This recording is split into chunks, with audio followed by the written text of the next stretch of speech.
All right, so a few weeks ago, there was a lot of noise made out of the fact that Danny Ainge and Austin Hayes were going to see Ante Zizic in the Adriatic League playing for Savona. Sure enough, they got their guy at 23. They picked up a potential absolute force down low. He's a 7-footer. Really intense player near the rim. He's fluid, he's athletic. He's kind of got the complete package for a center that you want in the NBA. The thing is, they're in a position to have a drafting stash guy at that pick, but he insisted before the draft that he is coming over to the NBA next year. So that's going to be a very interesting decision. Now the Celtics obviously could have a lot of room opening up on their roster, but what do you see happening with Zizic next year? It'll be interesting to see what happens with him, because there's always a chance that they could try to force him to be a drafting stash, especially if they're keeping some guys. But if he does come over, I don't know if he's necessarily ready to be a full-time contributor, but with his energy levels, his rebounding ability, he at least has something that he can do in today's league, right? He can at least offer something, because he's got an NBA-ready body at 19 years old. Everything else is kind of a work in progress, but you can at least rely on him to do those types of things, even in a limited role.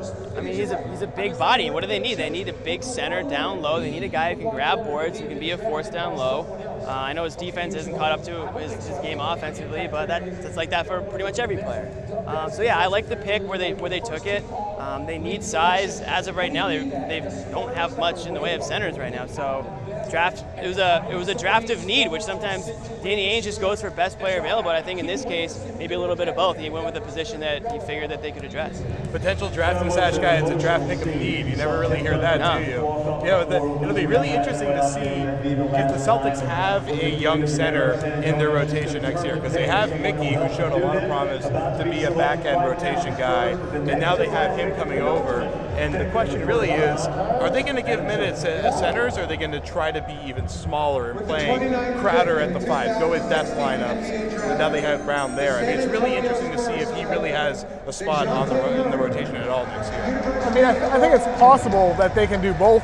I mean, we saw in the Western Conference Finals, the Thunder played a little bit small. They put Durant at the 4, but they still used Steven Adams at the 5. And it's not that Zizic will necessarily be an Adams type of player, but he plays hard. This guy doesn't stop moving. He plays really hard, kind of like Adams does. So maybe he's your energy big, even in a small ball lineup. He's the kind of guy that can really carve himself out a quick spot just because of the way he works on the floor. And it'll be really interesting to see what happens. We'll be back after the draft, after we hear from Danny Ainge. The Celtics have a lot more picks in the second round. 5 more. There might be Hopefully more. not. Hopefully they don't have 5 more. They might have 30 guys on the roster by the end of the night. So we'll see you later. You can find Jimmy at Jimmy Toscano on Twitter, Kevin O'Connor, NBA. You can find me, CLNS_Jared Weiss. You can find all these videos on CLNS Radio and Celtics blog, and on the CLNS Radio YouTube channel. We'll be back later tonight with Danny Ainge's press conference and more from the Garden, as the Celtics have a